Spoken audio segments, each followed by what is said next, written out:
बच्चों, आज हम लोग जीके की क्लास शुरू करने जा रहे हैं। मैं NM Mishra, brilliant academy of learning से, और हम लोग आज शुरुआत करेंगे इंडियन पॉलिटियन कॉन्स्टिट्यूशन से, भारत की राज्य व्यवस्था और संविधान से।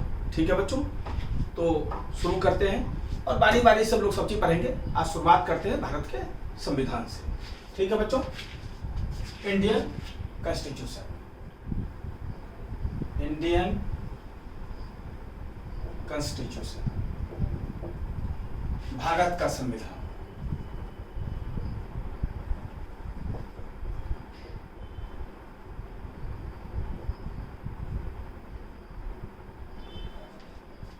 ठीक है बच्चों, तो सबसे पहले हमारे संविधान को किसने बनाया? हमारे संविधान सभा ने बनाया, कॉन्स्टिट्यूएंट असेंबली ने बनाया। ठीक है, इंडियन कॉन्स्टिट्यूशन को किसने बनाया?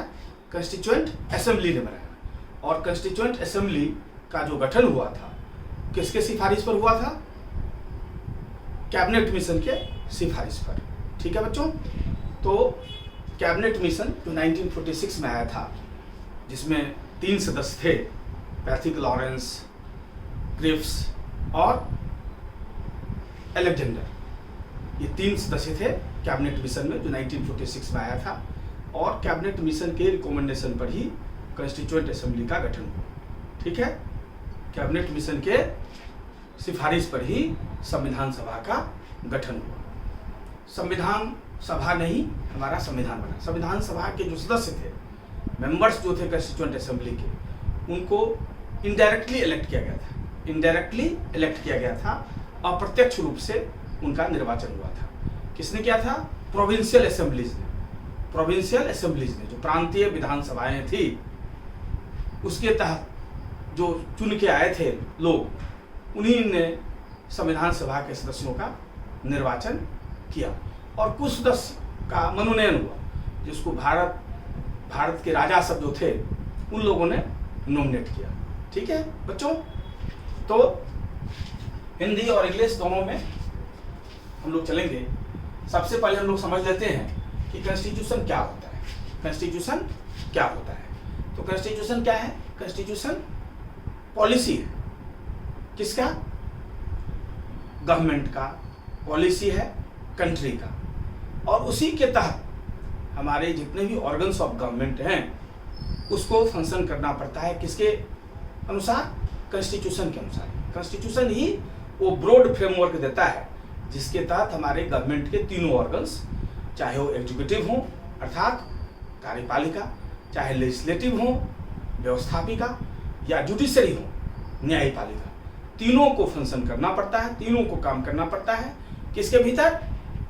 इसी संविधान के सीमा के भीतर, कॉन्स्टिट्यूशन के सीमा के भीतर ही काम करना पड़ता है तीनों ऑर्गन्स को। ठीक है, तो कॉन्स्टिट्यूशन हमारा रूल्स और रेगुलेशंस है, पॉलिसी है, आइडियल्स हैं। क्योंकि कॉन्स्टिट्यूशन जब बना था तो हमारे फ्रीडम फाइटर्स ही इसके मेंबर्स थे, और उन लोगों को जो परेशानियां हुई थी ब्रिटिश राज में, जो वो सोचते थे, कल्पना करते थे कि आज़ाद भारत में ये सब चीज़ होंगे, ये सब आदर्श होंगे, ये सब नियम कानून होंगे, उन सबों को भी सम्मिलित किया गया। ये इसलिए आइडियल्स भी है, इसमें एक्सपेक्टेशंस भी है, और रूल्स और रेगुलेशंस तो है ही, और जिसके तहत ही हमारा जो तीनों ऑर्गन्स है उसको फंक्शन करना पड़ता है। ठीक है बच्चे, पहला पॉइंट हमारा कि कॉन्स्टिट्यूएंट असेंबली का गठन किसके सिफारिश पर हुआ था। पहला क्वेश्चन बराबर पूछा जाता है। तो the constituent assembly, the constituent assembly was constituted under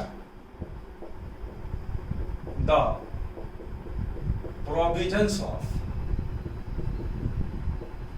cabinet mission, cabinet mission 1946।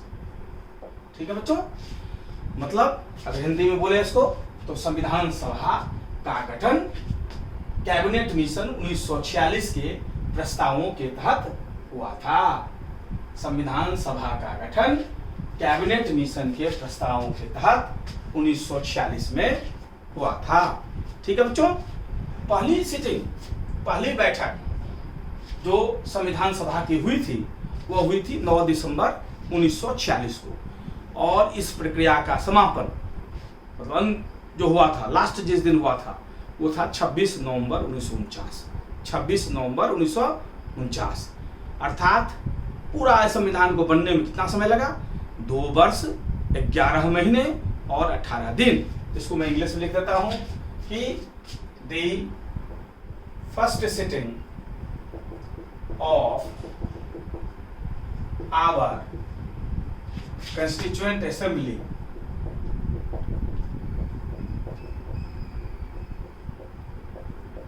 was held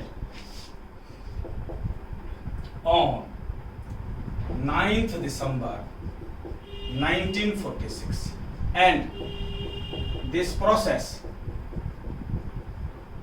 was finalized on 26th November 1949. Thus it took 2 years, 11 months and 18 days, 18 days to finalize this constitution. फिर से एक बार हिंदी में दोहरा दूं, संविधान सभा मतलब constituent assembly की पहली जो बैठक हुई थी वो 9 दिसंबर 1946 को हुई थी, और इस प्रक्रिया का अंत जो है 26 नवंबर 1949 को हुआ था। इस प्रकार इस संविधान के निर्माण में 2 वर्ष 11 महीने और 18 दिन लगे थे। क्लियर है बच्चों? तीसरा पॉइंट, जो शुरू में संविधान सभा के जो टेम्पोररी अध्यक्ष थे, जो कोई भी सभा को चलने के लिए एक अध्यक्ष चुना जाता है, तो शुरू में जो प्रारंभ में जो अध्यक्ष चुने गए थे वो थे डॉक्टर सच्चिदानंद सिन्हा, लेकिन वो सिर्फ 2 दिन ही रहे, 9 दिसंबर से लेकर 11 दिसंबर तक। इसके बाद जो पहला पूर्ण अध्यक्ष बने वो थे डॉक्टर राजेंद्र प्रसाद, डॉक्टर राजेंद्र प्रसाद। ठीक है बच्चों? On 9th December 1946, Dr. Sachidanand Sinha was elected the President of Constituent Assembly.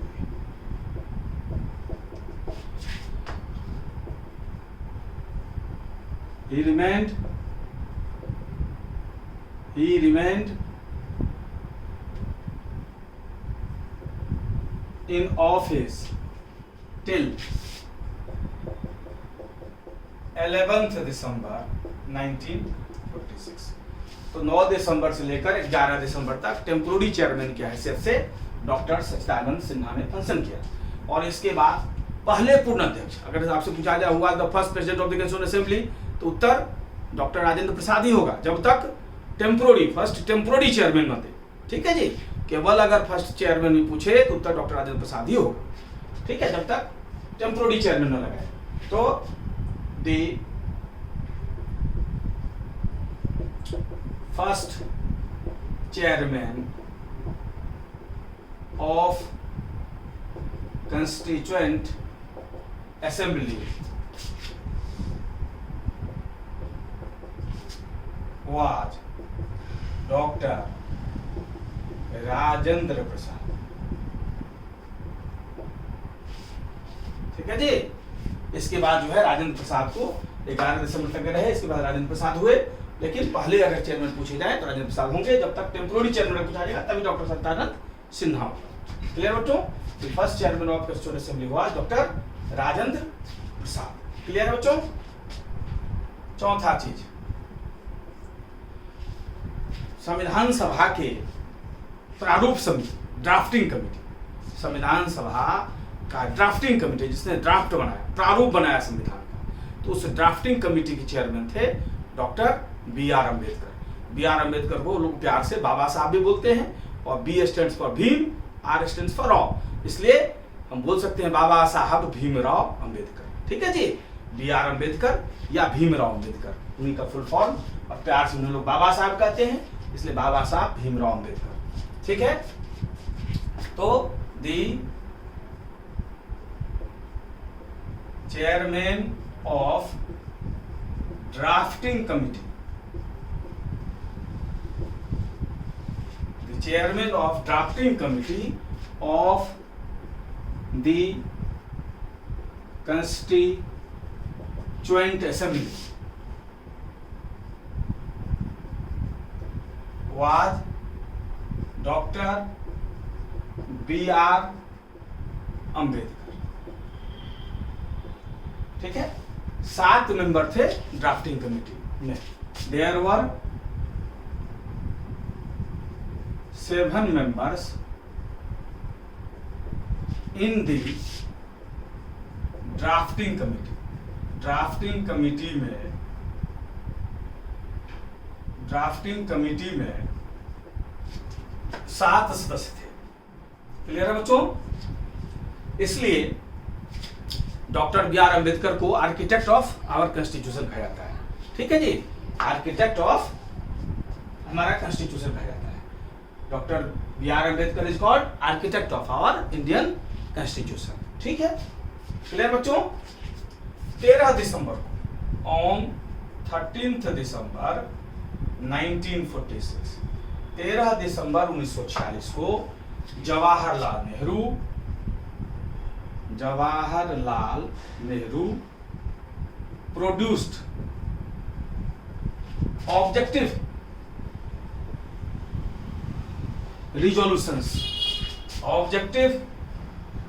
resolutions before the Constituent Assembly। ठीक है बच्चों, 13 दिसंबर 1946 को जवाहरलाल नेहरू ने 13 दिसंबर 1946 को जवाहरलाल नेहरू ने संविधान सभा के सामने उद्देश्य प्रस्ताव पेश किया। क्या पेश किया? उद्देश्य प्रस्ताव, ऑब्जेक्टिव रिजोल्यूशंस, और इसी के आधार पर बाद में हमारे संविधान का प्रस्तावना बना। प्रस्तावना हर एनसीईआरटी के प्रत्येक पुस्तक में पहले पेज में एनसीईआरटी आपको पहली क्लास से 12वीं क्लास तक प्रत्येक सब्जेक्ट में पढ़ाया गया है, याद ही होगा। We the people of India solemnly resolve to constitute India. ठीक है, ये प्रेम्बल है। प्रेम क्यों पढ़ाया जाता है बच्चों? पहला पेज क्यों दिया जाता है कि हमारा बच्चा जो तैयार हो रहा है उसको पता हो कि प्रेम्बल क्या है। प्रेम्बल की है, चाबी है संविधान का। अगर संविधान के मूल भावनाओं को आप समझना चाहते हैं तो प्रेम्बल के माध्यम से ही समझते हैं। ठीक है जी, इसलिए प्रेम्बल जो है एनसीईआरटी के प्रत्येक पुस्तक के पहले पेज में पहली क्लास से 12वीं क्लास तक लगभग हर सब्जेक्ट में दिया जाता है, ताकि हमारे देश का जो बच्चा जो तैयार हो रहा है, जो भविष्य है हमारे देश का, वो सब चीज जाने कि हमारा संविधान क्या है, हमारे संविधान का मूल उद्देश्य क्या है। ठीक है बच्चों, तो ये जो ऑब्जेक्टिव रिजोल्यूशन जो जवाहरलाल नेहरू ने पेश किया 13 दिसंबर 1946 को, इसी के आधार पर हमारा प्रेम्बल बना। ठीक है, before became the basis of preamble of our constitution। मतलब हमारे संविधान के प्रस्तावना का ये आधार बना, उद्देश्य प्रस्ताव। ठीक है बच्चों, एक एक पॉइंट को नोट करते हुए चलिए, मैं समझाते हुए भी चल रहा हूं ताकि किसी बच्चे को कोई दिक्कत ना हो।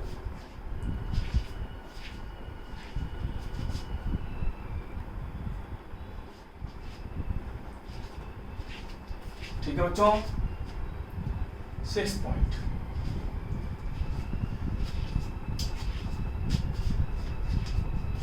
हमारा जो कॉन्स्टिट्यूएंट असेंबली है, ठीक है, जैसा कि मैंने बताया, उसको इनडायरेक्टली इलेक्ट किया गया था। इनडायरेक्टली इलेक्ट किया गया। ठीक है बच्चों, the members of our constituent assembly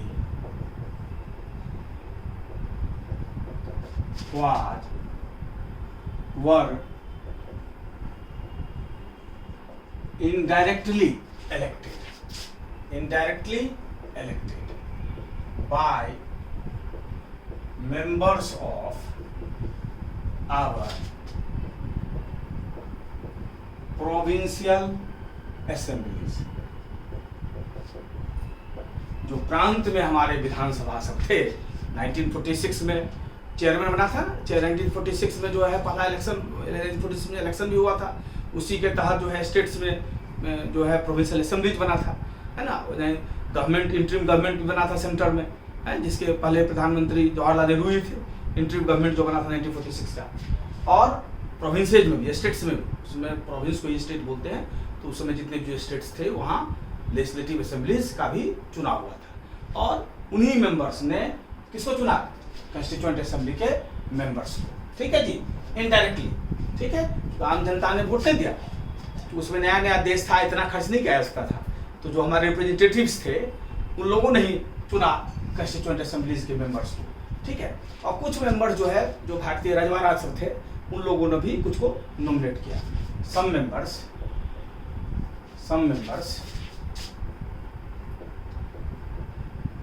were nominated by British Indian states, ठीक है। भारतीय विदेशी राज्यों, भारतीय ब्रिटिश राज्यों के द्वारा जो है कुछ को नॉमिनेट किया गया। क्लियर है बच्चों? ओरिजिनली जो है कितने मेंबर्स थे?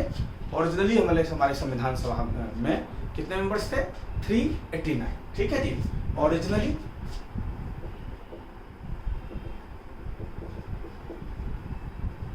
There were 389 members. मूल रूप से संविधान सभा में 389 मेंबर्स थे, लेकिन जब पाकिस्तान के लिए जब अलग संविधान सभा का गठन हुआ तो बहुत मेंबर्स जो है पाकिस्तान चले गए, और तो संविधान सभा में सदस्यों की संख्या घट गई, और फाइनली जो है 299 बचा भारत के संविधान सभा में सदस्य। Originally there were 389 members, but when separate constituent assembly was constituted for Pakistan, the strength of our constituent assembly became 299, ठीक है बच्चों। 299 रह गए, तो 389 थे, बहुत से लोग पाकिस्तान चले गए, तो कितने बच गए? 299 हमारे संविधान सभा में सदस्य बच गए। क्लियर है बच्चों? 7th point, our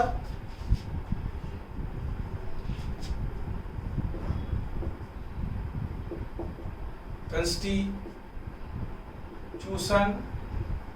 was completed on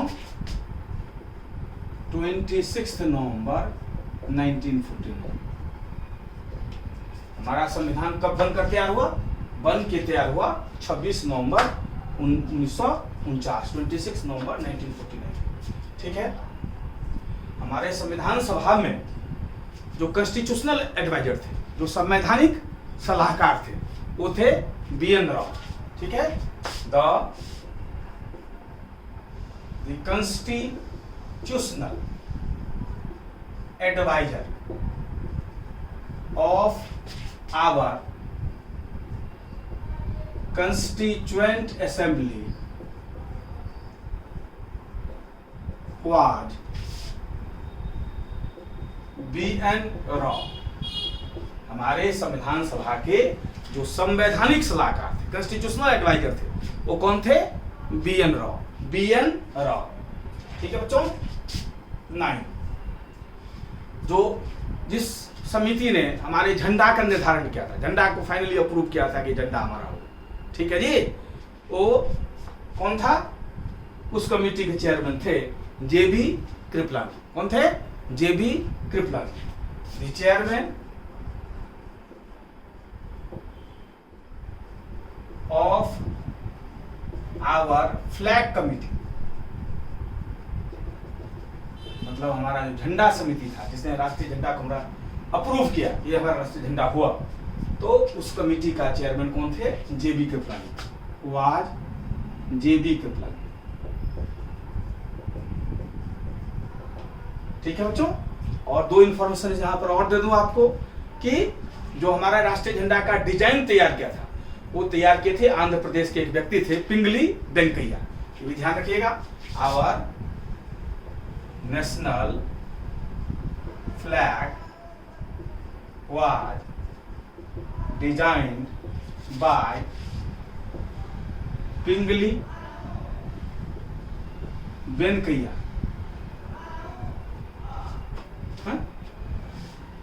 वो कहाँ से थे? आंध्र प्रदेश से। Who was from Andhra Pradesh. Andhra Pradesh.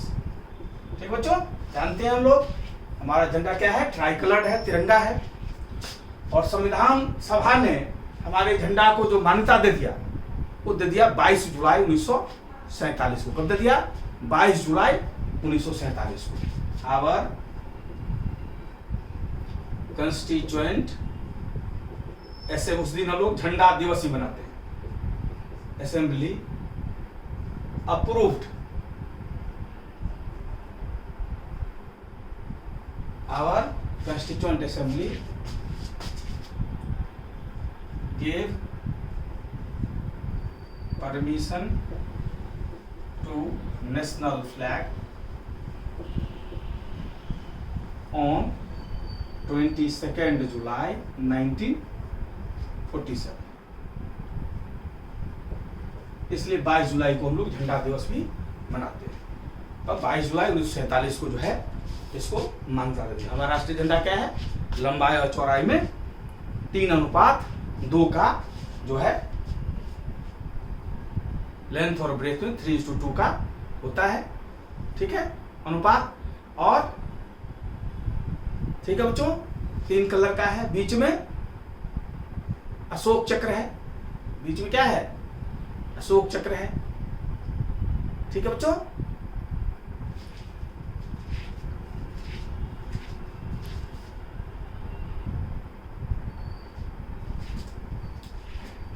ठीक है बच्चों।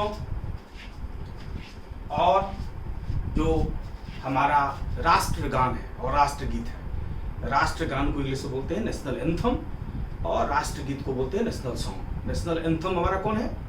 राष्ट्रगान हमारा जनगण मन है। और राष्ट्रगीत क्या है? राष्ट्रगीत मतलब नेशनल सॉन्ग हमारा वंदे मातरम है। तो इन दोनों को संविधान सभा ने जो मान्यता दे दिया कि ये हमारा राष्ट्रगान हुआ आज से, और ये हमारा राष्ट्रगीत हुआ, वो 24 जनवरी 1950 को हुआ। ठीक है जी। दी constituent assembly accepted Jana Gana मन as national anthem and Vande Mataram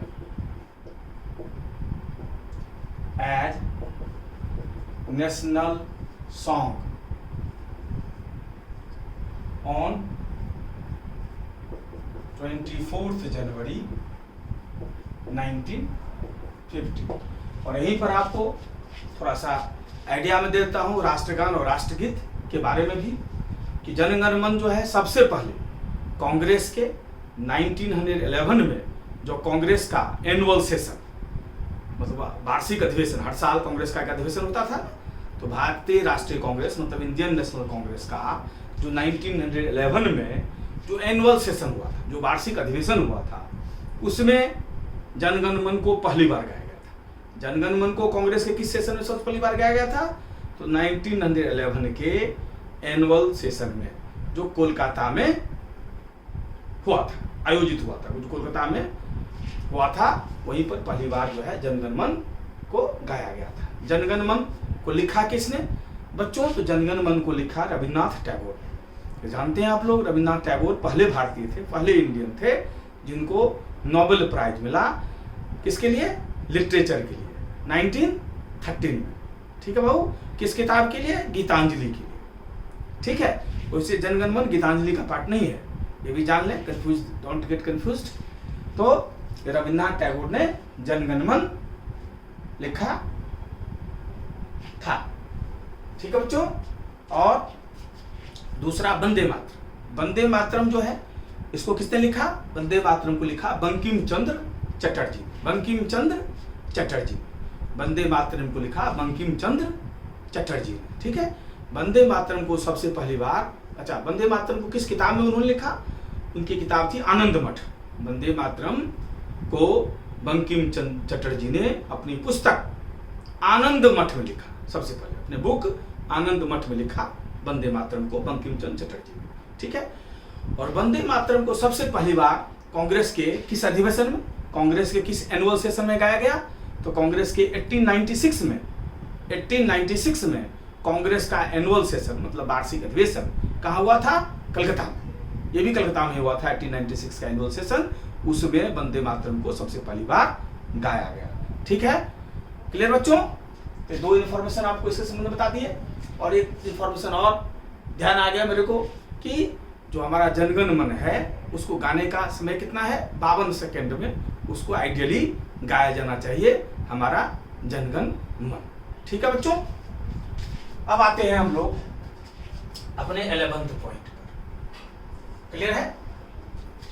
11th point पर आते हैं। संविधान सभा जो है बन के तो तैयार हो गया था 26 नवंबर 1949 को, मतलब संविधान सभा जो कॉन्स्टिट्यूशन जो है हमारा वो रेडी हो गया था 26 नवंबर 1949 को, लेकिन उसे लागू किया गया, मतलब इम्प्लीमेंट किया गया, इम्प्लीमेंट मतलब लागू करना, इम्प्लीमेंट किया गया कब? 26 जनवरी 1950 को। इसलिए 26 जनवरी 1950 को हम लोग रिपब्लिक डे के रूप में सेलिब्रेट करते हैं। 15 अगस्त 1947 को इंडिपेंडेंस डे मतलब स्वतंत्रता दिवस के रूप में, और 26 जनवरी 1950 को क्योंकि हमारा इंडियन कॉन्स्टिट्यूशन इम्प्लीमेंट हुआ, लागू हुआ, और उस दिन से हम रिपब्लिक बन गए, गणराज्य बन गए, इसलिए 26 जनवरी 1950 को हम लोग रिपब्लिक डे के रूप में सेलिब्रेट करते हैं। ठीक है बच्चों, तो our constitution was implemented on 26th January 1950. This day is celebrated as Republic Day. Clear बच्चों? 12 पॉइंट। जब हमारा संविधान बना था तो इसमें 395 आर्टिकल्स थे। 395 आर्टिकल्स थे। आर्टिकल्स को हिंदी में अनुच्छेद बोलते हैं। तो 395 अनुच्छेद थे, मतलब आर्टिकल्स थे। ठीक है बच्चों, और 8 शेड्यूल्स थे। शेड्यूल्स को बोलते हैं हिंदी में अनुसूची। अनुसूची 8 अनुसूची थे, एंड 22 पार्ट्स और 22 भाग थे। क्लियर बच्चों? 22 भाग थे। ठीक है, और आज के वर्तमान में जो है हमारे संविधान में कई अमेंडमेंट हो चुके हैं। अभी तक जो है आज की अगर बात करें हम तो आज तक में 104 कॉन्स्टिट्यूशनल अमेंडमेंट हमारे संविधान में हो चुके हैं। 104 कॉन्स्टिट्यूशनल अमेंडमेंट अभी तक हमारे संविधान में हो चुके हैं।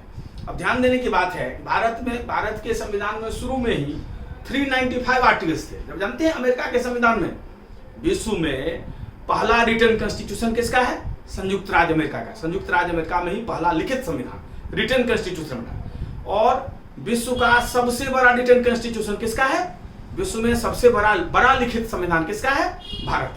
वैसे विश्व का पहला देश जिसने संविधान बनाया, विश्व का पहला देश संविधान जिसने बनाया वो था ग्रेट ब्रिटेन, लेकिन उसका कॉन्स्टिट्यूशन रिटन नहीं था, ओरल कॉन्स्टिट्यूशन था, ओरल कॉन्स्टिट्यूशन, मौखिक संविधान। ठीक है जी। जबकि पहला रिटन कॉन्स्टिट्यूशन किसका था? पहला रिटन अमेरिका का। और सबसे बड़ा संविधान, सबसे बड़ा रिटन कॉन्स्टिट्यूशन किसका है? इंडिया का। इंडिया का संविधान जिस दिन बना था उस दिन भी कितने आर्टिकल्स थे? 395, जबकि सिर्फ 7 आर्टिकल्स हैं संयुक्त राज्य अमेरिका के संविधान में थे। 7, सिर्फ 7। आप इसे समझ सकते हैं कि भारत का संविधान कितना बड़ा है, कितना डिटेल्स में हमारे नेताओं ने कितना डिटेल्स में लिखा चीजों। ठीक है जी। तो लिख लें कि ओरिजिनली मतलब शुरुआत में, originally in our constitution there were 395 articles, 8 schedules and 22 parts।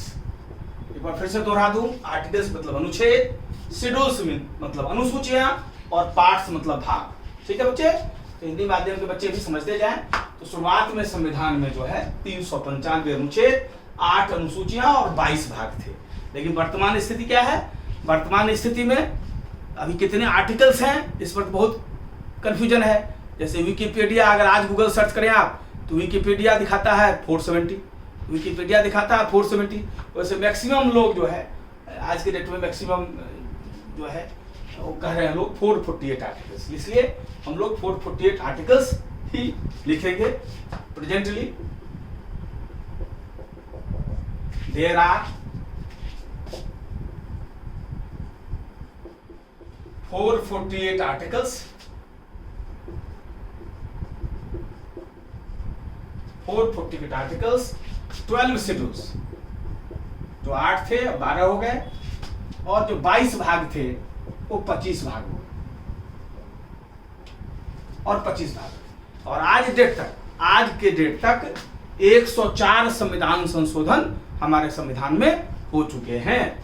ठीक है, there have been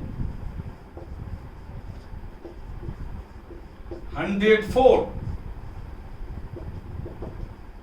constitutional amendments till today।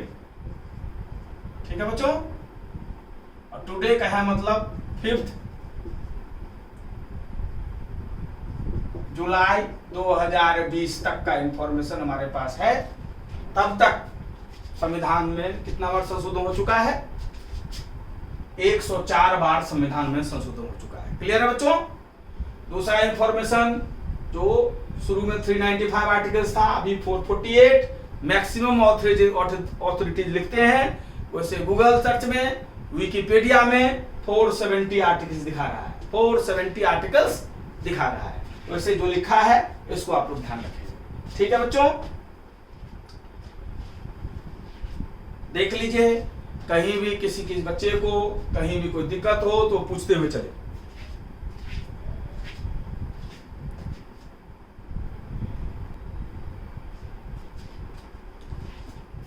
ठीक है बच्चों, तो अभी हम लोगों ने क्या पढ़ा था?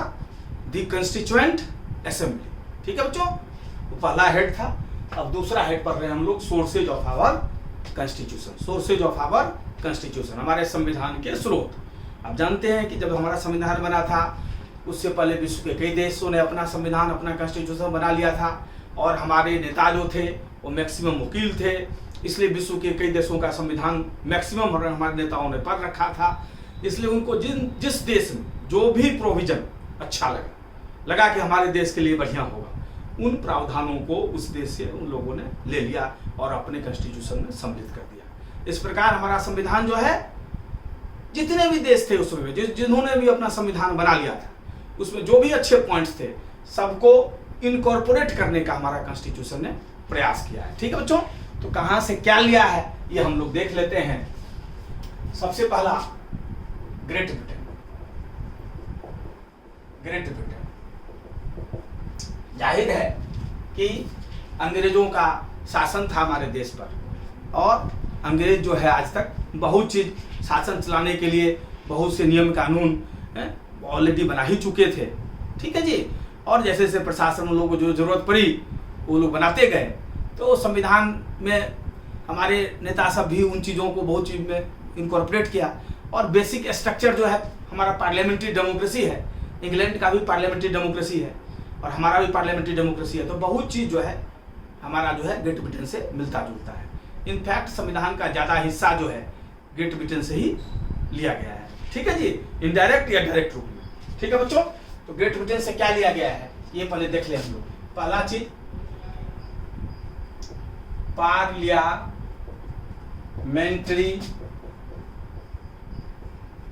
डेमोक्रेसी, मतलब संसदीय लोकतंत्र, हिंदी में इसको बोलते हैं संसदीय लोकतंत्र, ठीक है बच्चों, पार्लियामेंट्री डेमोक्रेसी। दूसरा rule of law, rule of law, कानून का शासन, कानून का शासन, ठीक है जी, रूल ऑफ लॉ। ये सब कहां से लिया गया था? ग्रेट ब्रिटेन से, ठीक है। दूसरा यूएसए, संयुक्त राज्य अमेरिका, संयुक्त राज्य अमेरिका, ठीक है, यहां से भी बहुत लिया था। जैसा कि मैंने बताया ग्रेट ब्रिटेन जो है मदर ऑफ पार्लियामेंट कहा जाता है। ग्रेट ब्रिटेन को क्या कहा जाता है? मदर ऑफ पार्लियामेंट, क्योंकि पार्लियामेंट्री सिस्टम कहां से जन्म लिया? ग्रेट ब्रिटेन से। लेकिन रिटर्न कॉन्स्टिट्यूशन जो है सबसे पहले किसने बनाया? अमेरिका ने, ठीक है जी।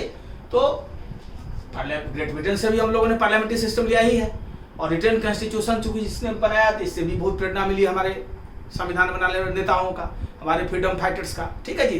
उन लोगों ने वहां से भी जो अच्छा लगा वो लोगों ने लिया।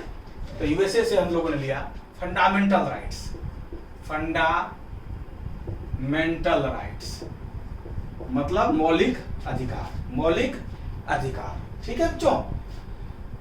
जुडिशियल रिव्यू, जुडिशियल रिव्यू, न्यायिक पुनर्समीक्षा, न्यायिक पुनर्समीक्षा।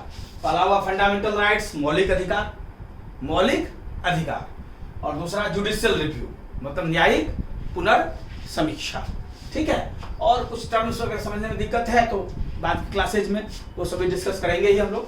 अभी कुछ फैक्चुअल इन्फॉर्मेशन है उसे कुछ बताते भी जाते हैं। फंडामेंटल राइट्स क्या होता है? फंडामेंटल राइट्स ऐसे राइट्स हैं जिसको हमारे कॉन्स्टिट्यूशन ने गारंटी दिया है। राइट्स और कितने हैं? ह्यूमन राइट्स है, लीगल राइट्स है, लेकिन फंडामेंटल राइट्स वही ह्यूमन राइट्स है, वही मानवाधिकार है, वही लीगल राइट है जिसको हमारा कॉन्स्टिट्यूशन एक्सेप्ट करता है, जो हमारे कॉन्स्टिट्यूशन में दिया गया है उसी को फंडामेंटल राइट्स कह सकते हैं। वैसे फंडामेंटल राइट्स भी ह्यूमन राइट्स ही होते हैं, लीगल राइट्स ही होते हैं, लेकिन सारे ह्यूमन राइट्स, सारे लीगल राइट्स फंडामेंटल राइट्स नहीं हो सकते, क्योंकि फंडामेंटल राइट्स वही राइट्स हैं सिर्फ जो हमारे कॉन्स्टिट्यूशन ने गारंटी किया हुआ है, ठीक है जी। जो हमारे कॉन्स्टिट्यूशन ने गारंटी किया हुआ है वही फंडामेंटल राइट्स हो सकता है। क्लियर बच्चों? तो मौलिक अधिकार, मौलिक अधिकार पढ़ेंगे हम लोग, डिटेल्स में चैप्टर भी पढ़ेंगे मौलिक अधिकार पर आगे, है ना। और पहले संविधान में जो है 7 फंडामेंटल राइट्स थे, अब सिर्फ 6 फंडामेंटल राइट्स हैं, जिसको आगे हम लोग डिटेल्स पढ़ेंगे।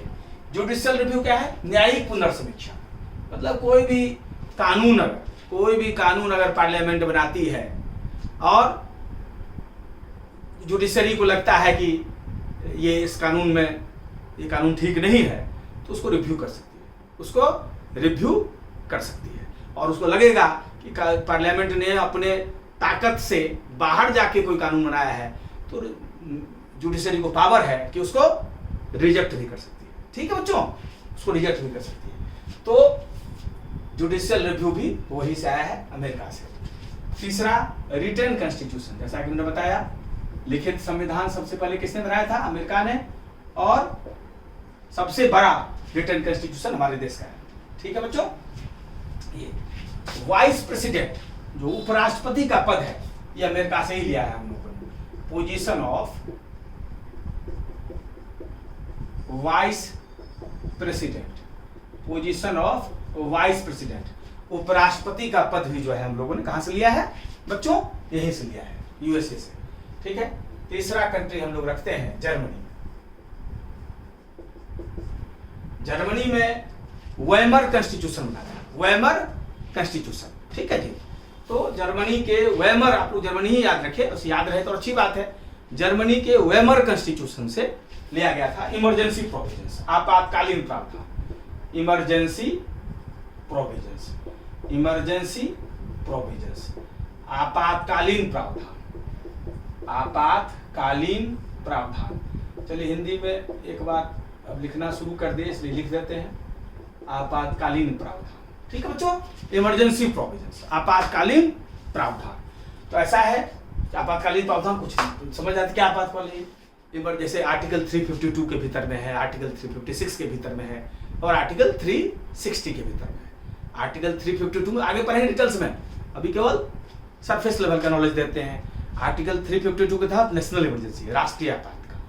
आर्टिकल 356 के भीतर प्रेसिडेंट रूल है, राष्ट्रपति शासन। और आर्टिकल 360 के भीतर है फाइनेंशियल इमरजेंसी। ये सब जो इमरजेंसी प्रोविजंस हैं, ये सब कहाँ से लिए गए हैं, जर्मनी से लिए गए हैं। जर्मनी में वेबर कॉन्स्टिट्यूशन बना था, उसमें ये प्रावधान था। क्लियर है बेटो बच्चों। चौथा आयरलैंड, आयरलैंड से लिया हम लोगों ने directive principles for state policy, directive principles, directive principles for state policy, for state policy. Short में इसको बहुत से बच्चे डीपीएसपी भी याद करते हैं, डीपीएसपी। आजकल शॉर्टकट का जमाना है बच्चों के लिए, तो directive principles for state policy, इसको डीपीएसपी बोलते हैं, डीपीएसपी। लेकिन ये लिखेगा नहीं, लिखेगा directive principles for state policy ही कहीं, याद रखने के लिए डीपीएसपी, ठीक है। हिंदी में इसको बोलते हैं नीति निर्देशक तत्व। हिंदी में क्या बोलते हैं इसे, नीति निर्देशक तत्व, ठीक है बच्चों। पांचवा हम लिखते हैं कनाडा। कनाडा से लिया है हम लोगों ने फेडरल प्रोविजंस, फेडरल प्रोविजंस, ठीक है बच्चों, फेडरल प्रोविजंस। संघवाद संबंधित प्रावधान, संघवाद का प्रावधान क्या होता है, जो भारत में जिस प्रकार सेंटर और स्टेट्स में पावर का डिस्ट्रीब्यूशन है, कुछ पावर स्टेट गवर्नमेंट का है, कुछ पावर सेंट्रल गवर्नमेंट का है, ठीक है जी। तो ये सब प्रोविजन जहां भी हो, जहां कई लेवल के गवर्नमेंट हो, एक होता है केंद्र सरकार, यूनियन गवर्नमेंट, दूसरा है स्टेट गवर्नमेंट, कई लेवल्स का गवर्नमेंट हो, जहां पावर्स का डिस्ट्रीब्यूशन हो, तो वैसे कंट्रीज को हम लोग फेडरल कंट्री बोलते हैं। तो भारत भी एक फेडरल कंट्री है।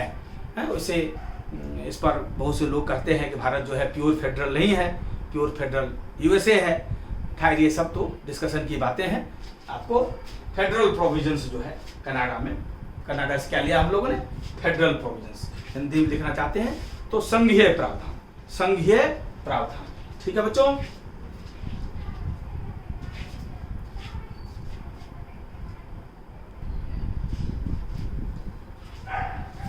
ठीक है बच्चों। तो सिक्स्थ देश साउथ अफ्रीका, दक्षिण अफ्रीका। यहां से क्या लिया हम लोगों ने, यहाँ जो संविधान में जो हम लोग चेंजेस करते हैं, अमेंडमेंट करते हैं, संशोधन करते हैं, क्या प्रक्रिया होना चाहिए, क्या तरीका होना चाहिए उसका, ये प्रक्रिया कहाँ से लिए हैं हम लोग, साउथ अफ्रीका से। मतलब इसमें procedure, procedure of constitutional amendment, मतलब संविधान संशोधन का प्रावधान, ठीक है, ठीक है।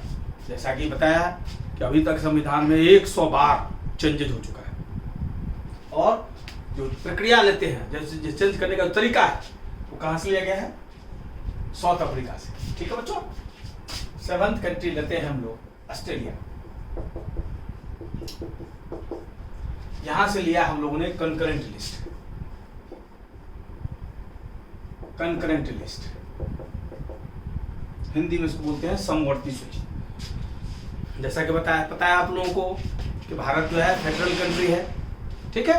यहाँ संघीय प्रावधान, यहाँ राज्य और केंद्र के बीच में, सेंटर और स्टेट्स के बीच में पावर का डिस्ट्रीब्यूशन है।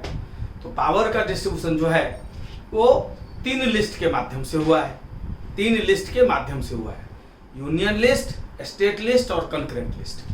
तो यूनियन लिस्ट में ऐसे मैटर हैं जिस पर सिर्फ यूनियन गवर्नमेंट कानून बना सकती है, केंद्र सूची, संघ सूची बोलते हैं उसको। स्टेट लिस्ट में ऐसे मैटर हैं जिस पर सिर्फ स्टेट गवर्नमेंट कानून आ सकती है, और कंकरेंट लिस्ट में ऐसे विषय हैं जिस पर यूनियन गवर्नमेंट भी कानून आ सकती है और स्टेट गवर्नमेंट भी कानून बना सकती है। कंकरेंट लिस्ट का जो प्रावधान है जिस पर केंद्र और राज्य दोनों कानून आ सकता है, ये प्रावधान कहाँ से लिया गया? ऑस्ट्रेलिया से। लेकिन कंकरेंट लिस्ट में क्या चीज है? कानून तो दोनों बना सकता है, सेंट्रल गवर्नमेंट भी और स्टेट गवर्नमेंट भी। लेकिन कभी ऐसा हो जाए कि सेंट्रल गवर्नमेंट के एक ही विषय पर मान लीजिए सेंट्रल भी कानून बना दिया और स्टेट भी बना दिया, और कभी भी अगर स्टेट का कानून केंद्र सरकार के कानून से टकरा गया, ठीक है, तो केंद्र सरकार के कानून के खिलाफ चला गया, तो वहां तक राज्य सरकार का कानून जो है समाप्त हो जाएगा। मतलब केंद्र सरकार का कभी भी अगर दोनों में अंतर हो गया तो हमेशा सेंट्रल गवर्नमेंट का कानून चलेगा। ठीक है जी, क्लियर है बच्चों? तो ऑस्ट्रेलिया से लिया हम लोगों ने कंकरेंट लिस्ट। ठीक है, समवर्ती सूची। फ्रांसीसी क्रांति, फ्रेंच रिवॉल्यूशन, आप लोग जानते हैं फ्रांस में क्रांति हुई थी। कब हुई थी? 1789। फ्रांस में जो क्रांति हुई थी 1789 में, इससे हमारे नेताओं को प्रेरणा मिली। 3 शब्द, इक्वालिटी, लिबर्टी और फ्रेटर्निटी, ये तीनों कहां से उठा लिया? ये फ्रांसीसी क्रांति थी। The slogan of equality, liberty and fraternity. Equality मतलब होता है समानता, लिबर्टी होता है स्वतंत्रता, फ्रेटर्निटी होता है बंधुत्व। तो इक्वालिटी, लिबर्टी और फ्रेटर्निटी जो है ये शब्द कहां से उठा लिया हम लोगों ने?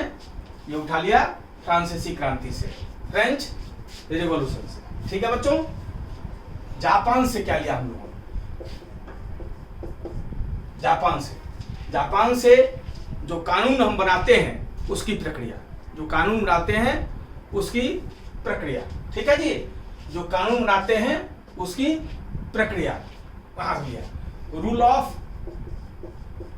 लॉ मेकिंग, मतलब विधि निर्माण की प्रक्रिया। अगर हिंदी में बोले तो विधि निर्माण की प्रक्रिया। साथ साथ यहां से हम लोगों ने मौलिक कर्तव्य भी लिया है, फंडामेंटल ड्यूटीज भी कुछ हमने जापान से लिया है। फंडामेंटल ड्यूटीज भी कुछ हम लोगों ने, मौलिक कर्तव्य भी जापान के संविधान से उठाया है। ठीक है बच्चों, अब लेते हैं हम लोग फॉर्मर यूएसएसआर। ठीक है, अब तो यूएसएसआर नहीं है, यूएसएसआर जो है विखंडित हो गया। ठीक है जी, लेकिन यूएसएसआर के संविधान से हम लोगों ने फंडामेंटल ड्यूटीज यहां से भी लिया है। फंडामेंटल ड्यूटीज हम लोगों ने यहां से भी लिया है। फंडामेंटल ड्यूटीज अर्थात मौलिक कर्तव्य जो है बच्चों हम लोगों ने यूएसएसआर से लिया है। यहां से भी लिया था, जापान से भी, और यहां से भी मौलिक कर्तव्य हम लोगों ने लिया है यूएसएसआर से। ठीक है, अब इसके साथ एक चीज आप नोट कर लें सारे बच्चे कि हमारे संविधान का लगभग 2/3 भाग, हमारे संविधान का लगभग 2/3 भाग जो गवर्नमेंट ऑफ इंडिया एक्ट जो 1935 अंग्रेजों के समय बना था भारत में, गवर्नमेंट ऑफ इंडिया एक्ट 1935, हूबहू हमारे संविधान का लगभग 2/3 भाग हुई है। 2/3 पार्ट जो है वहीं से उठा लिया। Note, nearly 2/3 of our constitution has been borrowed from Government of India Act, ये नियरली है बच्चों, from Government of India Act 1935। ठीक है बच्चों, ये हमारा हुआ दूसरा head, sources of our constitution, हमारे संविधान का स्रोत। इसको नोट कर लें। फिर हम लोग तीसरा हेड पढ़ेंगे, अनुसूचियां, शेड्यूल्स। तीसरा हेड क्या पढ़ेंगे? शेड्यूल्स। इसको नोट कर लें बच्चों।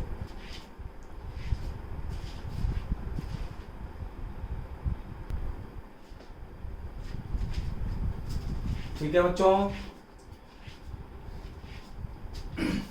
पिछला हेड हमने पढ़ा था क्या? Sources of our constitution. और अब हम लोग पढ़ रहे हैं शेड्यूल्स, अनुसूचियाँ। शेड्यूल्स होता क्या है, हमारे कॉन्स्टिट्यूशन में ही चार्ट के रूप में जो है ये संविधान के लास्ट में लगाया गया है और उसको हम शेड्यूल्स बोलते हैं, उसको शेड्यूल्स बोलते हैं। पहले 8 थे, अब वर्तमान में कितने हैं, 12 हैं। ठीक है बच्चों, तो पहला शेड्यूल, फर्स्ट, पहले शेड्यूल में क्या है, भारत और उसके राज्य क्षेत्र, union and it's territory. Bharat, उसका नाम, कहाँ तक हमारी सीमा वगैरह है, क्षेत्र क्या है, राज्यों के नाम, ये सब लिखा हुआ है पहले शेड्यूल में। ये पहले शेड्यूल में क्या है हमारा, यूनियन, संघ और उसका जो क्षेत्र है ये लिखा हुआ है, संघ और उसके राज्य क्षेत्र, संघ और उसके राज्य क्षेत्र जिक्र है पहले। क्लियर है बच्चों। दूसरे में है सैलरी। हमारे संवैधानिक पद जितने हैं, संवैधानिक पद जितने हैं, ठीक है बच्चों, इस संवैधानिक पद में यहाँ पर सैलरी प्रधानमंत्री की नहीं लिखी हुई है, एमपीज की नहीं लिखी हुई है, ये पहले ही समझ लीजिए। इसमें सैलरी किसकी किसकी लिखी हुई है, प्रेसिडेंट की लिखी हुई है, वाइस प्रेसिडेंट की लिखी हुई है, गवर्नर की लिखी हुई है, सुप्रीम कोर्ट और हाई कोर्ट की जज की लिखी हुई है। ये सब कॉन्स्टिट्यूशनल पोस्ट है, इनकी सैलरी लिखी हुई है। प्राइम मिनिस्टर की सैलरी नहीं लिखी हुई है, एमपी की सैलरी नहीं लिखी हुई है। इसलिए पूछा जाएगा केवल किसका, प्रेसिडेंट का, वाइस प्रेसिडेंट का, ठीक है बच्चों, गवर्नर का, सुप्रीम कोर्ट के चीफ जस्टिस का, सुप्रीम कोर्ट के जज का, इन सबों की सैलरी आपको याद रहनी चाहिए। तो दूसरे में क्या लिखा हुआ है, सैलरी लिखा हुआ है, सैलरी ऑफ कॉन्स्टिट्यूशनल ऑफिशियल्स। जो संवैधानिक पद हैं उनका क्या वेतन होगा, ये इसमें लिखा हुआ है। अभी वर्तमान में क्या है, इसको कुछ यहीं पर हम लिख देते हैं। प्रेसिडेंट का बेसिक सैलरी है 5 लाख, ठीक है बच्चों, राष्ट्रपति का 5 लाख, वाइस प्रेसिडेंट का है, उपराष्ट्रपति का है 4 लाख, गवर्नर, राज्यपाल का है 3.5 लाख, ठीक है बच्चों। 5 लाख राष्ट्रपति, 4 लाख उपराष्ट्रपति, राज्यपाल मतलब governor 3.5 lakh, supreme court chief justice, supreme court chief justice मतलब सर्वोच्च न्यायालय के मुख्य न्यायाधीश का है 2.8 लाख, 2.8 लाख, 2,80,000, ठीक है। राज्यपाल का 3,50,000, 3.5 लाख, 3,50,000, और सर्वोच्च न्यायालय के मुख्य न्यायाधीश का 2.8 लाख, और सुप्रीम कोर्ट के बाकी जजों का, सुप्रीम कोर्ट के बाकी जजों का 2.5 लाख वर्तमान में, और हाई कोर्ट के चीफ जस्टिस का, सुप्रीम कोर्ट के जज का और हाई कोर्ट के चीफ जस्टिस का, हाई कोर्ट के चीफ जस्टिस का कितना है बच्चों, ये भी 2.5 लाख, ठीक है। उच्च न्यायालय के मुख्य न्यायाधीश का भी 2.5 लाख, और सुप्रीम कोर्ट के जज का 2.5 लाख, और सुप्रीम कोर्ट के मुख्य न्यायाधीश का, सुप्रीम कोर्ट चीफ जस्टिस का 2.8 लाख। इसको जरूर लिख लें बच्चों, फिर आगे चलते हैं, फटाफट इसको नोट कर लें।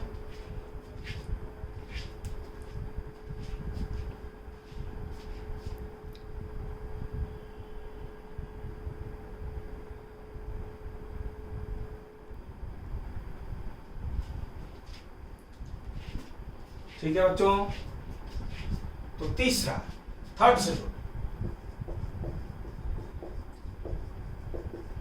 कुछ बच्चे पूछ रहे हैं कि सर बता दीजिए प्रधानमंत्री की सैलरी क्या होती है, तो पूछेगा नहीं, लेकिन प्रधानमंत्री की जो बेसिक सैलरी है अभी लगभग 2 लाख रुपया है, और एमपी की सैलरी लगभग 1 लाख रुपया है। ये बेसिक है। प्रधानमंत्री की सैलरी क्या, सब चीज़ तो प्रधानमंत्री का ही है, ठीक है, लेकिन बेसिक सैलरी प्रधानमंत्री की अभी 2 लाख है वर्तमान समय में, और एमपी की 1 लाख है। क्लियर बच्चों, उसे जितना लिखवाया है उतना ही याद रखना है, ठीक है। थर्ड शेड्यूल में क्या है, ओथ, शपथ मतलब जो सुना होगा जब नरेंद्र दामोदर दास मुंशी जब शपथ लेते हैं हमारे प्रधानमंत्री, ठीक है जी, या कोई एमपी शपथ लेता है तो सबके लिए लिखा हुआ है संविधान में, इसका ये ओथ होगा, इसका ये ओथ होगा, सारा लिखा हुआ है 3rd शेड्यूल में। तो इसमें ओथ है, ओथ ऑफ कॉन्स्टिट्यूशनल ऑफिसेस, जो संवैधानिक पद हैं उनका क्या, किसका क्या शपथ होगा, इसमें लिखा हुआ है। ठीक है जी, क्लियर है बच्चों? सबका शपथ है, होता है एमपी का, एमएलए का, मिनिस्टर का, ठीक है, प्रेसिडेंट का, चीफ जस्टिस का, सबका ओथ होता है। किसका क्या ओथ होगा, सारे लिखे हुए हैं। 4th शेड्यूल, 4th शेड्यूल में है, 4th शेड्यूल में है distribution of powers, sorry 4th schedule में है कि राज्यसभा में किस स्टेट से, राज्यसभा में किस स्टेट से कितने मेंबर जाएंगे, ये लिखा हुआ है 4th शेड्यूल में। ठीक है जी, मतलब allocation of seats,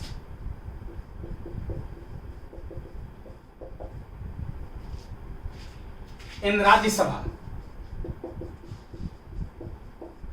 to states, किस राज्य से लिखा हुआ है इसमें कि यूपी से कितना आ जाएगा राज्यसभा में, बिहार से कितना जाएगा, मध्य प्रदेश से कितना जाएगा, है ना। राज्यसभा को ही इंग्लिश में हम लोग अपर हाउस ही बोलते हैं या काउंसिल ऑफ स्टेट्स भी बोलते हैं, अपर हाउस या काउंसिल ऑफ स्टेट्स भी बोलते हैं। ठीक है बच्चों, तो राज्यसभा में किस राज्य से कितना जाएगा ये इसमें लिखा हुआ है 4th शेड्यूल में। 5th और 6th को इकट्ठा मैं लिख देता हूं, क्योंकि दोनों में जनजातीय क्षेत्र या जनजातीय लोगों से संबंधित प्रावधान है, ट्राइबल एरियाज और ट्राइबल पीपल के संबंध में ये सब प्रावधान है। Provisions related to schedule areas and people, schedule areas, people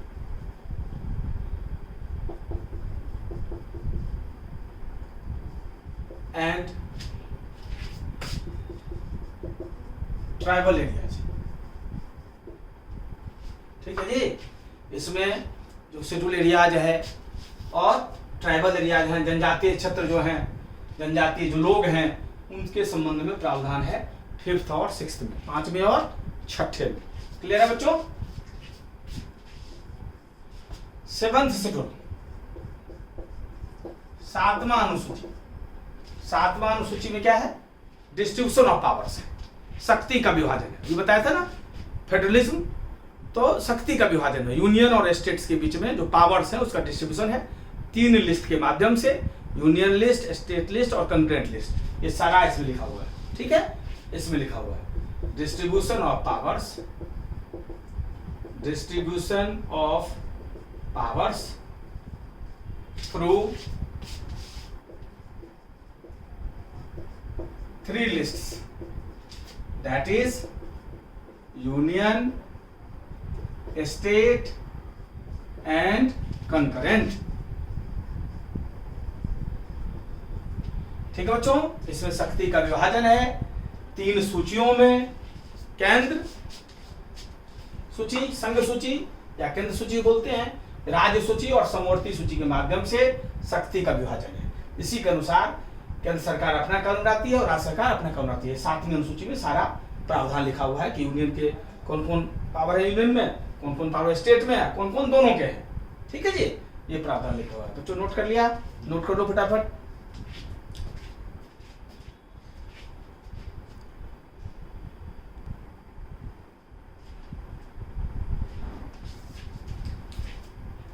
ठीक है बच्चों, अब हम लोग आते हैं 8th शेड्यूल पर, 8वीं अनुसूची। इसमें क्या है, इसमें लैंग्वेजेज है, लैंग्वेजेज है, भाषाएं हैं।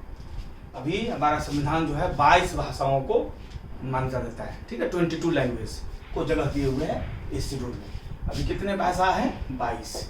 ठीक है, तो इसमें लैंग्वेजेज है 8th schedule. 9th schedule,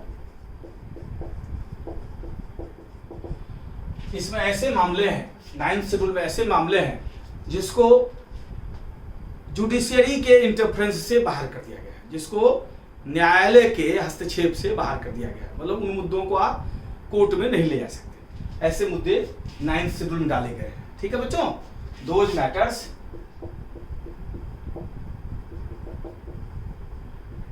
which are kept beyond the scope of judiciary। इसमें ऐसे मुद्दे हैं जिनको आप कोर्ट में चैलेंज नहीं कर सकते, ऐसे मुद्दे हैं इसमें 9th शेड्यूल। क्लियर है बच्चों? अब आ जाइए, इसमें कुछ बच्चे पूछ रहे हैं कि भाई इसमें क्या सब है ऐसा सब। तो इसमें जैसे कुछ मुद्दे थे हमारे, कुछ लैंड रिफॉर्म्स के, भूमि सुधार के कुछ मुद्दे थे इसमें, और रिजर्वेशंस के कुछ मुद्दे हैं। जैसे सुप्रीम कोर्ट का आदेश था, अब तो 60% हो गया, 60% आरक्षण हो सकता है रिजर्वेशन, जब 10% ईडब्ल्यूएस को दे दिया, तो पहले था कि 50% से ऊपर आरक्षण नहीं हो सकता था। ठीक है, तभी तमिलनाडु में, कर्नाटक में रिजर्वेशन बहुत ज़्यादा है। ठीक है जी, 50% से बहुत ज़्यादा है। तो इन सब मुद्दों को कहाँ सब जो है इसको उठा के 9th शेड्यूल में डाल दिया जाता था। ठीक है, 9th शेड्यूल में ऐसे मुद्दे हैं जिनको आप कोर्ट में चैलेंज नहीं कर सकते। ठीक है बच्चों? 9th 10th schedule. अब सबसे पहले ये जान लें कि 8th शेड्यूल तक तो संविधान में हमारा पहले था, जब संविधान बना तब भी था। 9th शेड्यूल को जो है ये जोड़ा गया है। पहला जो संविधान में हमारा संशोधन हुआ, फर्स्ट कॉन्स्टिट्यूशनल अमेंडमेंट 1951 में ही हो गया। 1950 में हम संविधान लागू किए और 1951 में ही पहला कॉन्स्टिट्यूशनल अमेंडमेंट हो गया। और पहला कॉन्स्टिट्यूशनल अमेंडमेंट जो 1951 में हुआ, उसी के माध्यम से 9th शेड्यूल जोड़ा गया, जिसमें लैंड रिफॉर्म्स और वाले मुद्दे डाले गए, भूमि सुधार वाले मुद्दे डाले गए। क्लियर है बच्चों? पहले 8th शेड्यूल था संविधान में। और 10th शेड्यूल में है, पहले क्या होता था, किसी पार्टी से जीते, जिस पार्टी की सरकार बनने वाली है, जिस पार्टी से जीत का है उसको छोड़ के दूसरी पार्टी में चले गए। ठीक है, उसको रोकने के लिए, दल बदल को रोकने के लिए जो है ये कानून बनाया गया, ये कानून 10th शेड्यूल में प्रावधान किया गया, दल बदल विरोधी अधिनियम, मतलब एंटी डिफेक्शन प्रोविजंस। ठीक है जी, मतलब एक पार्टी आप नहीं बदल सकते, इस पार्टी से जीते हैं उसको छोड़ के नई पार्टी में आप सम्मिलित नहीं हो सकते। ठीक है, अब सम्मिलित होता है तो सदस्यता चली जाती है, लेकिन अब इलेक्शन के समय में होता है। पहले आज चुनाव हुआ, 5 साल अभी रहना है, तो अभी ही सम्मिलित हो जाता था। इस पर कम से कम रोक लगा है अब। ठीक है बच्चों? तो 10th शेड्यूल में क्या है, provisions related to anti defection, मतलब दल बदल विरोधी अधिनियम से सबके संबंधित प्रावधान। दल बदल अधिनियम, मतलब दल बदल को रोकने के लिए, एक पार्टी से दूसरा पार्टी में आप चले जाते हैं सरकार के कारण, सरकार सम्मिलित होने के लिए, मंत्री में, लोभ में, उसको रोकने के लिए किया गया 10th शेड्यूल से। बहुत असरदार नहीं हुआ, लेकिन फिर भी बहुत काम जरूर किया है। ठीक है बच्चों?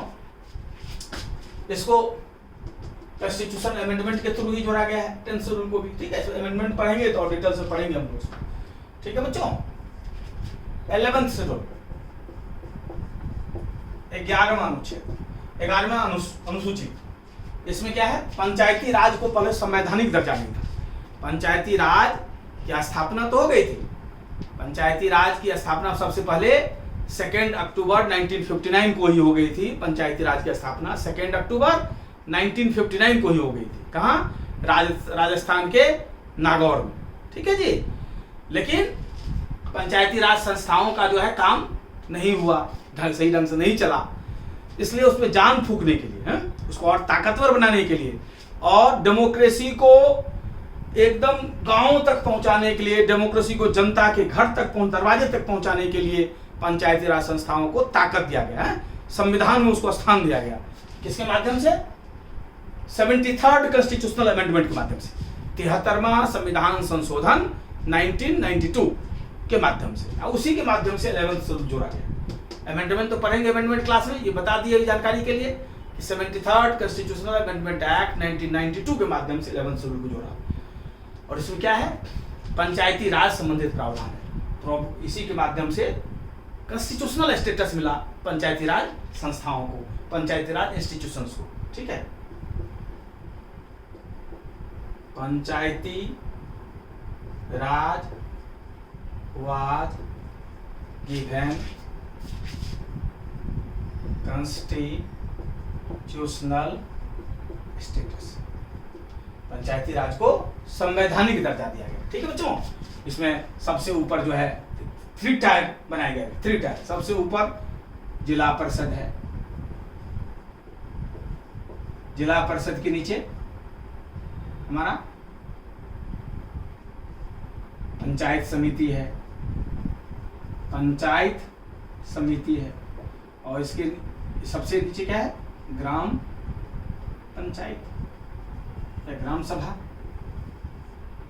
ठीक है बच्चों, ये 3 टायर स्ट्रक्चर है। सबसे नीचे ग्राम पंचायत, ग्राम लेवल पर, गांव लेवल पर, जिसको ग्राम सभा,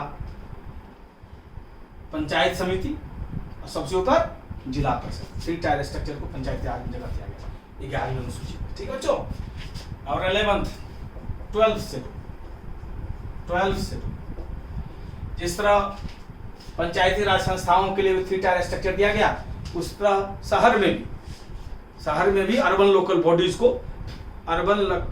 बॉडीज को भी कॉन्स्टिट्यूशनल स्टेटस दिया गया, शहरी निकायों को भी कॉन्स्टिट्यूशनल स्टेटस दिया गया। ठीक है, तो इसमें अर्बन लोकल बॉडीज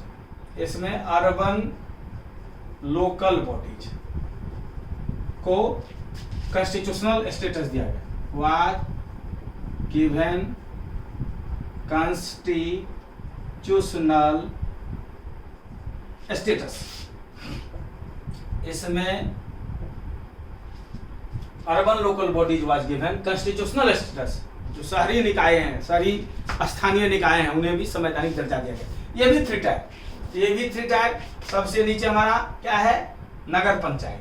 सबसे नीचे बेटा क्या है, नगर पंचायत। नगर पंचायत के ऊपर क्या है, म्यूनिसिपैलिटी, जिसको हिंदी में नगर पालिका बोलते हैं, इंग्लिश में म्यूनिसिपैलिटी। और सबसे ऊपर म्यूनिसिपल कॉरपोरेशन। ठीक है बच्चों,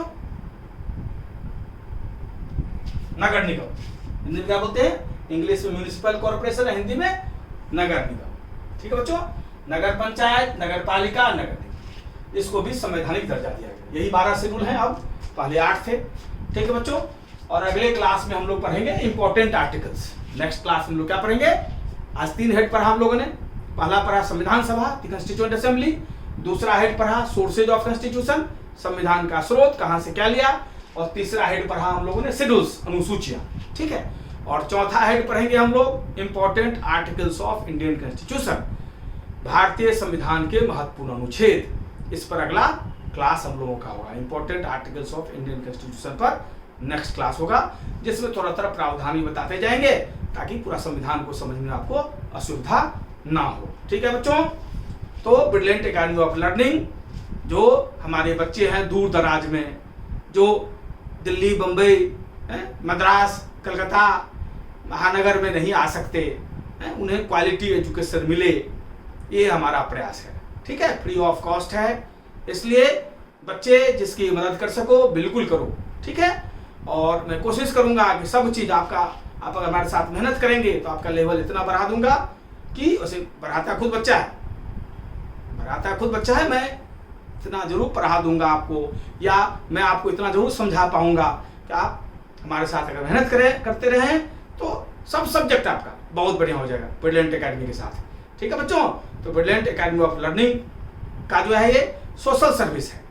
ये कोविड-19 के दौर में, ये कोरोना का जो महामारी चल रहा है पूरे विश्व में, इसमें हमारे भारत के बच्चों को, खास करके जो हमारे बच्चे हैं, गरीब बच्चे हैं, ग्रामीण क्षेत्र के बच्चे हैं, या शहरी बच्चे में भी बहुत गरीब तबके के बच्चे हैं, जिनको सबसे ज़्यादा प्रभाव पड़ा है इस कोरोना के दौर में, तो उनको क्वालिटी एजुकेशन मिल सके, इसके लिए हमारा प्रयास रहेगा। आप लोगों के साथ हम भी मेहनत करेंगे। ठीक है बच्चों, कुछ बच्चे हमारा नाम पूछ रहे थे, तो हमारा नाम है नर्मदेश्वर मिश्रा, और किस इंस्टीट्यूट में मैं पढ़ाता हूँ, ब्रिलियंट एकेडमी ऑफ लर्निंग में। ठीक है बच्चों, थैंक्स। फिर अगले क्लास में मिलते हैं। अगला क्लास क्या होगा, अगला टॉपिक क्या होगा हमारा, important articles of Indian constitution, Bharat के संविधान के महत्वपूर्ण अनुच्छेद। ओके, थैंक्स बच्चों, थैंक्स।